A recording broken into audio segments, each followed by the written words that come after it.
Perkenalkan, namaku Oji. Aku adalah seorang pemuda biasa yang terlahir di sebuah desa yang mayoritas penduduknya masih memiliki kepercayaan yang kental terhadap hal-hal yang berbau klinik. Sedari kecil, aku pun sudah terbiasa melihat kejadian ataupun peristiwa di luar nalar, semisal waktu aku masih berumur 10 tahun. Kala itu, aku sedang bermain di rumah kakeknya temanku yang bernama Jaka dan kakeknya sendiri bernama Mbah Harun. Kami yang waktu itu sedang asik menonton TV di rumah beliau, tiba-tiba saja dipanggil oleh Mbah Harun yang kala itu sedang berada di teras depan rumahnya. Mendengarkan panggilan dari Mbah Harun, kami pun langsung segera menuju ke depan untuk menghampiri beliau. "Ada apa ya, Mbah?" tanya Jaka kala itu. "Sini, Mbah punya mainan yang bagus buat kamu, Le," jawab Mbah Harun sembari memperlihatkan sebuah besi yang berwarna kuning keemasan berukuran sebesar jari kelingking. Jaka pun yang waktu itu hendak menyentuhnya tidak diperbolehkan oleh Mbah Harun. "Sana, Le, kamu ambilkan beras dulu 1 genggam," ucap kembali Mbah Harun. Dan tanpa bertanya, Jaka pun langsung kembali masuk dan kemudian meminta segenggam beras kepada neneknya yang kebetulan kala itu neneknya sedang memasak di dapur. Setelahnya, Jaka pun kembali ke depan untuk memberikan segenggam beras kepada Mbah Harun. "Berasnya buat apa toh, Mbah?" tanyaku penuh dengan penasaran. "Kamu lihat enggak ayam yang di sana itu, Le?" suruh Mbah Harun yang kala itu memang terlihat beberapa ayam di pelataran rumah beliau yang terlihat sedang mencari makanan.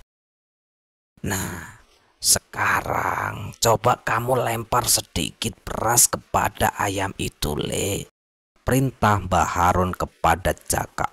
Dan Jaka yang waktu itu di genggaman tangannya dipenuhi dengan beras, akhirnya mulai melemparkan sebagian beras. Melihat beras yang berserakan, sontak ayam-ayam tadi pun langsung berlarian mendekat dan mulai makan beras-beras tersebut. "Coba kamu lihat ayam yang itu, Le, jalannya sehat, normal kan, nggak ada yang pincang satupun, Le," ucap Mbah Harun lagi. Kemudian Mbah Harun pun mulai mendekati sekumpulan ayam itu. Tentu ayam-ayam itu pun langsung sedikit menjauh ketika Mbah Harun mulai mendekati mereka. Disitulah Mbah Harun pun mulai memanggil kami dan menyuruh kami untuk memperhatikan bekas salah satu tapak dari kaki ayam yang nampak di tanah. Yang kemudian bekas tapak kaki ayam itu pun dicoret menyilang dengan menggunakan besi kuning yang tadi sudah diperlihatkan oleh Mbah Harun kepada kami. Disinilah keanehan mulai terjadi. Salah satu ayam yang tadinya makan dan tidak terjadi apa-apa, kini secara tiba-tiba terlihat keleparan seakan-akan merasakan kesakitan yang kemudian berlari menjauh dengan 1 kaki yang pincang. "Kok bisa ya?" pertanyaan spontan Jaka waktu itu, dan Mbah Harun pun hanya tertawa melihat ekspresi wajah keheranan aku dan Jaka waktu itu. Dan itulah pertama kalinya aku melihat sebuah kejadian yang menurutku sangat aneh dan di luar nalar. Aku lihat langsung dengan kedua mata kepalaku sendiri yang sampai saat ini tak pernah bisa aku lupakan. Dan dari kejadian itulah aku sempat mulai tertarik dengan hal-hal yang berbau klinik. Setelah masuk SMP, lebih tepatnya kelas 2 SMP, rasa penasaranku akan hal-hal klinik pun semakin bertambah, dan aku yang waktu itu sering menginap di rumah kakekku tak jarang melihat kakekku melakukan tirakatan atau membaca buku-buku mengenai hal spiritual. Pernah juga aku melihat kakekku sedang mengusap-ngusap sebuah keris dan batu akik yang disimpan di lemari pada kamar khusus, yang aku sendiri tidak pernah diizinkan untuk bisa masuk dan melihat semua isinya. Ya, kakekku sendiri bisa dikatakan juga ahli spiritual dan paham akan hal-hal gaib. Namun kakekku tidak pernah menunjukkan kepada orang lain. Aku yang semakin penasaran pun mulai bertanya kepada kakek akan kegunaan benda-benda tersebut. Akan tetapi kakek kala itu hanya menjawab jika itu semua hanyalah untuk pajangan semata. Sampai di suatu hari di mana kala itu kakakku mengalami demam yang sangat tinggi yang kemudian kakakku pun dibawa oleh ayah ke rumah kakek. Kebetulan waktu itu aku pun ikut bersama mereka dan setibanya di sana kakekku pun yang melihat keadaan kakakku langsung masuk ke dalam kamar rahasianya. Tak lama kemudian beliau pun keluar dengan membawa sebuah kantung kecil berwarna hitam. Dan setelah dikeluarkan ternyata isinya adalah sebuah batu yang berukuran 2 jari orang dewasa. Kakekku di sini menyuruh ayahku untuk mengambil segelas air putih dan setelahnya air putih yang diambil oleh ayah itu pun diletakkan di hadapan kakek. Tak lama kemudian kakekku pun memasukkan batu tadi ke dalam gelas yang berisikan air putih. Kemudian di sini keanehan pun mulai terjadi. Dari gelas yang berisikan air putih tadi secara tiba-tiba berubah berwarna sedikit kemerahan yang kemudian disertai muncul buih-buih kecil yang berasal dari batu yang tadi dimasukkan oleh kakek. Sesaat kemudian buih-buih kecil itu pun hilang dan airnya berubah menjadi bening seperti semula. Kakekku pun bergegas menyuruh kakakku untuk meminum air itu. "Ini batu apa sih, kek?" tanyaku kala itu kepada kakek. "Ini namanya batu ilat warak, Le," jawab kakekku. Ya, kakekku yang biasanya tidak pernah mengizinkanku untuk memegang benda-benda keramat miliknya. Namun tidak untuk hari itu. Kakekku mengizinkanku untuk memegang batu milik kakek. Aku pun memperhatikannya secara seksama. Sebenarnya batu itu sendiri seperti batu biasa pada umumnya. Namun batu milik kakek yang disebut dengan batu ilat warak memiliki bentuk yang unik, yaitu seperti lidah yang berlubang kecil-kecil. Aku pun sempat bertanya kegunaan batu itu kepada kakek. Kakekku pun menjelaskan jika batu ini bisa digunakan untuk mengobati segala macam pengobatan. Dan singkatnya, setelah aku tahu akan kegunaan benda-benda keramat yang dimiliki oleh kakek, aku pun semakin penasaran dengan hal-hal yang berbau klinik. Dan ketika aku mulai sekolah SMA, aku pun mulai mendatangi beberapa orang yang memang ahli spiritual tanpa sepengetahuan kakek. Dan dari beberapa ahli spiritual itulah aku di sini mulai mempelajari berbagai macam ilmu, dari ilmu kebal, ilmu pengasihan, dan beberapa ilmu lainnya. Sampai pada akhirnya aku yang kala itu baru lulus sekolah SMA pun tanpa disengaja bertemu dengan seseorang yang bernama Prasojo. Ya, di suatu makam keramat yang berada tidak jauh dari desaku. Kang Prasojo merupakan seseorang yang juga ahli spiritual, dan dari perkenalan itulah kami pun semakin akrab dan sering mendatangi tempat-tempat yang dianggap masyarakat keramat ataupun angker. Di suatu hari ketika kami sedang menginap di suatu tempat yang keramat, aku pun bercerita tentang tempat-tempat yang dianggap keramat ataupun angker yang ada di sekitaran desaku. Dan salah satunya adalah Krapyak. Ya, Krapyak sendiri bukanlah makam, melainkan hanyalah sebuah pohon yang ukurannya tidak terlalu besar. Namun ada yang unik dengan pohon ini, di mana pohon yang dijuluki Krapyak oleh warga desa sekitar adalah 2 jenis pohon yang berbeda. Namun batangnya menempel sehingga menjadi satu, di mana pohon ini sendiri memiliki 2 cabang yang cukup besar.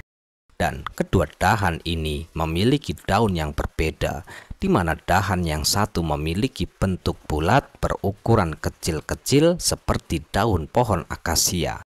Sedangkan dahan yang satunya memiliki daun yang lebar dan memanjang seperti daun pohon mahoni. Dan karena keanehan inilah para warga sekitar menyebutnya dengan nama Krapyak. Entah apa arti dari Krapyak itu sendiri. Yang jelas banyak sekali keunikan dari pohon ini, menyimpan banyak sekali keganjilan-keganjilan. Sehingga warga sekitar pun enggan untuk mendatangi, bahkan untuk hanya sekedar melewati jalanan sekitaran pohon itu. Karena sudah banyak sekali warga yang bercerita pernah mengalami gangguan ataupun melihat sesosok yang mengerikan yang diduga sebagai penghuni pohon itu. Seperti peristiwa yang pernah dialami oleh seseorang yang bernama Parno, yaitu tetanggaku sendiri, di mana ia yang waktu itu sedang memanen padi di sawahnya. Karena siang itu terasa sangat panas, ia pun memutuskan untuk beristirahat di bawah pohon itu. Dan kebetulan sawah Parno sendiri lokasinya tepat di sebelah pohon Krapyak. Parno yang awalnya hanya berniatan untuk sekedar beristirahat untuk menghilangkan rasa letih. Namun di bawah rimbunnya pohon itu, ditambah angin yang berhembus sepoi-sepoi di siang itu, membuatnya tiba-tiba saja terlelap. Akan tetapi tidur Parno kala itu tak berlangsung lama, karena sesaat kemudian ia tiba-tiba merasakan panasnya sengatan terik matahari di siang itu. Dan pada saat itulah Parno pun terkejut bukan main. Ketika ia bangun, ia sudah berada di tengah-tengah sawah miliknya. Padahal waktu itu ia ingat betul jika ia sedang tiduran di bawah pohon Krapyak. Tidak hanya Parno yang pernah mengalami keganjilan di bawah pohon itu, namun ada juga cerita dari seseorang. Ya, kala itu tepat di waktu sore hari, ada seorang pemuda yang bernama Tejo yang baru saja selesai mencari rumput dan melewati pohon itu. Tiba-tiba saja pemuda itu melihat ada seekor monyet berwarna putih yang sedang bermain-main di pohon itu.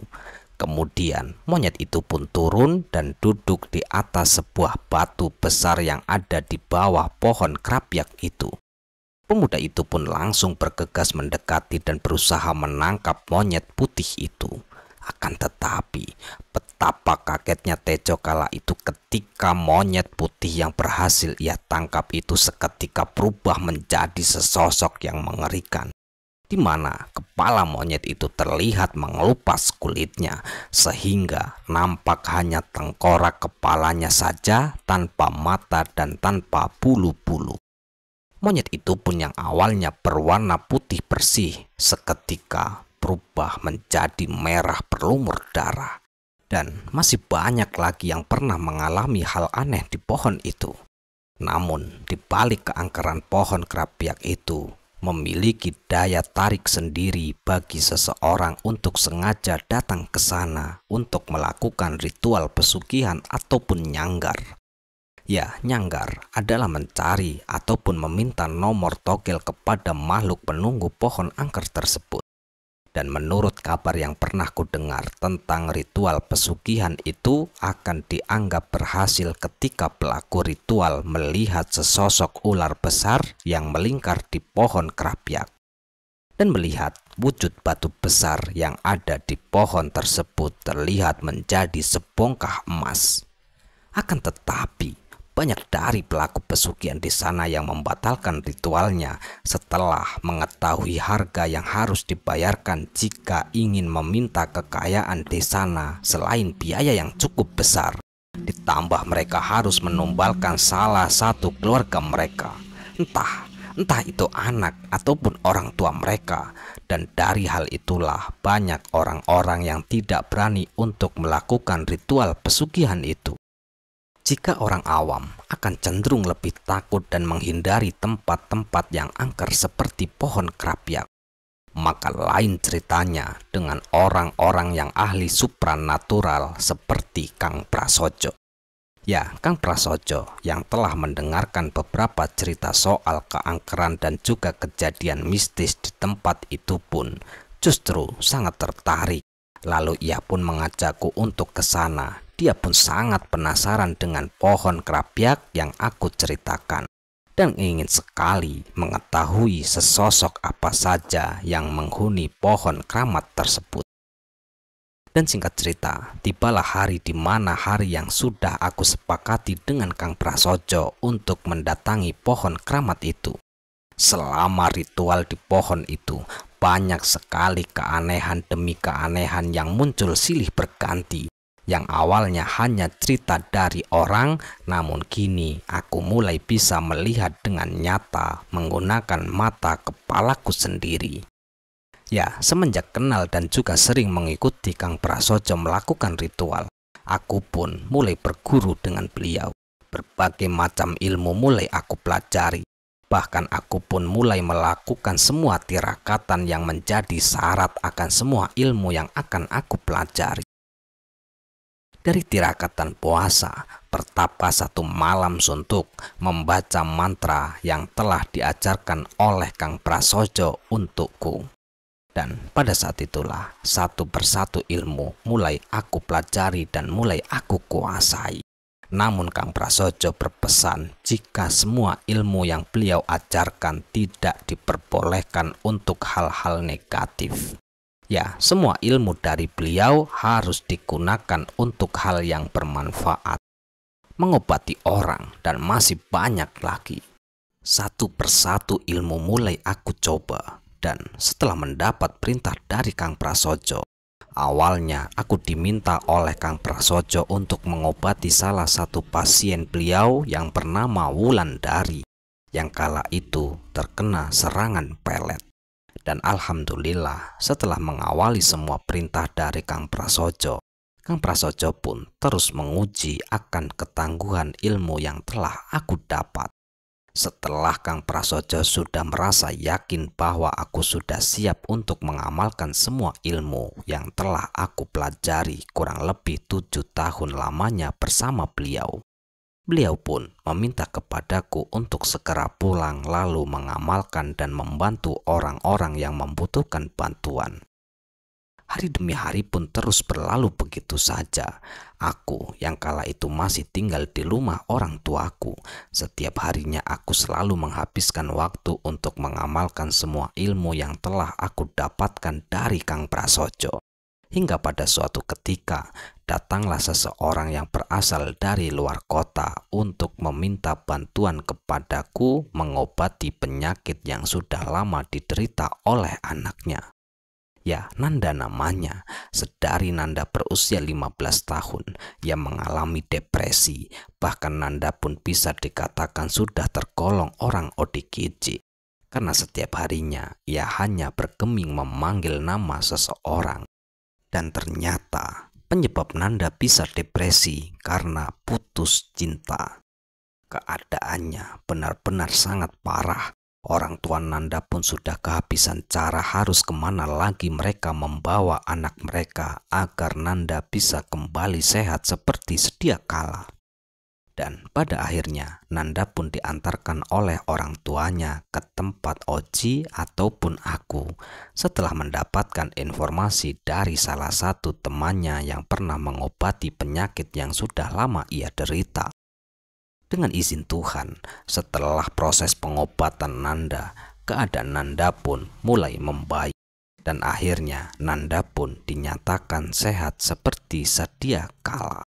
Dan puncaknya keampuhan ilmu yang telah aku pelajari, yaitu setelah aku diberi oleh kakekku sebuah pusaka, sebuah keris yang berukuran sedang.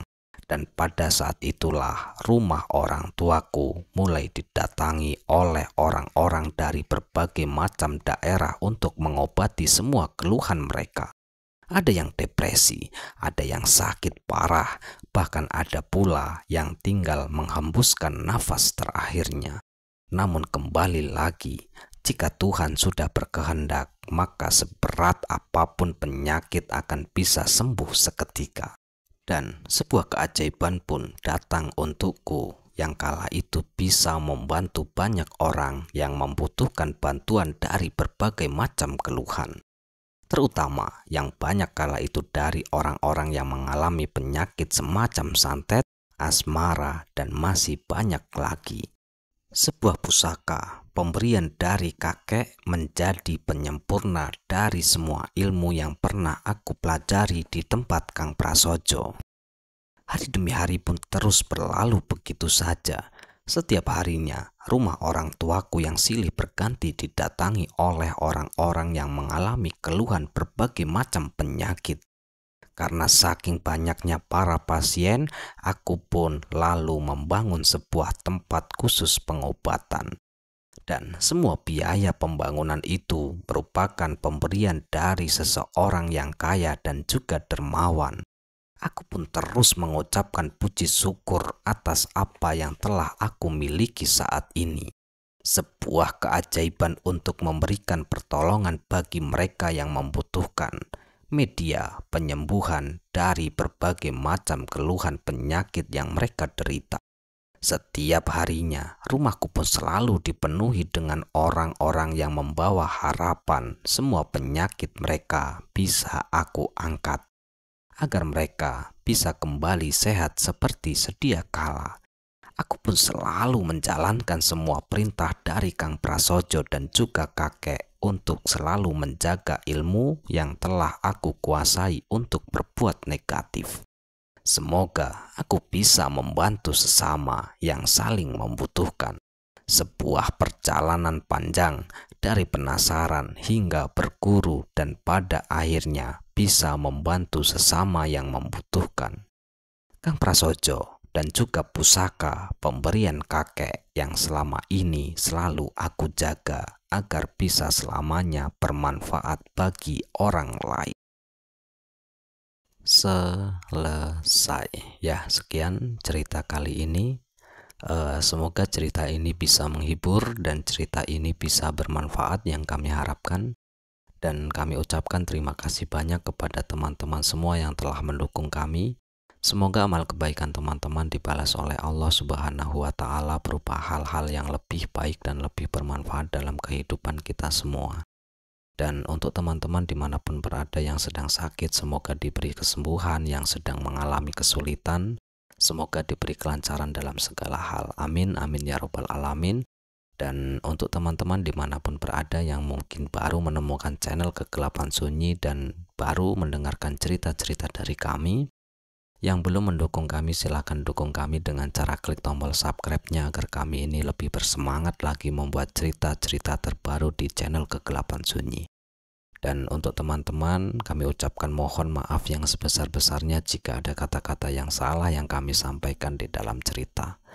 Bye, sampai jumpa di cerita-cerita selanjutnya. Akhirul qouli wassalamualaikum warahmatullahi wabarakatuh.